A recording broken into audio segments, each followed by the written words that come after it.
ଇରେ ବାପା ମୁଁ କ'ଣ ଶୁଣିଲି ଆମ ମୋହନାଟା ରାଜା ହେଇଗଲାଣି। ହଁ ମୁଁ ଜାଣିଥିଲି ସେ ବାଡ଼ୁତ କାଳରୁ ତା କପାଳରେ ରାଜ ଚକ୍ରବର୍ତ୍ତୀ ଚିହ୍ନ ଥିଲା, ଏଣୁ ରାଜା ହେଲା। ହଁ ରେ ବାପା ମୋହନା, କିନ୍ତୁ ଏ ବୁଢ଼ା ଅଜାର ଉପଦେଶ ଟିକେ ମନେ ରଖିବୁ।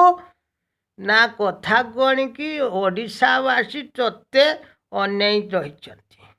ତାଙ୍କ ଦୁଃଖରେ ଦୁଃଖୀ ହେବୁ, ସୁଖରେ ସୁଖୀ ହେବୁ। ଇଏ ସେତେବେଳେ ଗୋଟେ ମୋହନା ବୋଲି ଥିଲା, ସେ ଦ୍ୱାପର ଯୁଗରେ।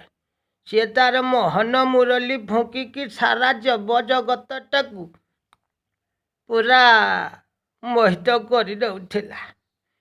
ଠିକ୍ ସେମିତି ତୁ ମଧ୍ୟ ତୋର ନାଁଟି ପାଇଛୁ ମୋହନା। ଏଣୁ ଏମିତି କାମ କରିବୁ ଓଡ଼ିଶାବାସୀ ମୋହିତ ହେଇଯିବେ। ଆଉ ଯେଉଁମାନେ ଖଳ ପ୍ରକୃତିର ଅଛନ୍ତି ନା, ତାଙ୍କୁ ଡାଇରେକ୍ଟଲି ଚକ୍ର ପେଶିଲା ଭଳିଆ ପେଶି ଦେବୁ ଯେ ହଲର ମେସିନରେ ଯେମିତି ଧାନ ପକେଇ ଦେଲେ ଚାଉଳ ଅଲଗା କୁଣ୍ଡା ଅଲଗା ହେଇଯାଏ, ସେମିତି ତ ହେଇଯିବ ଆଉ।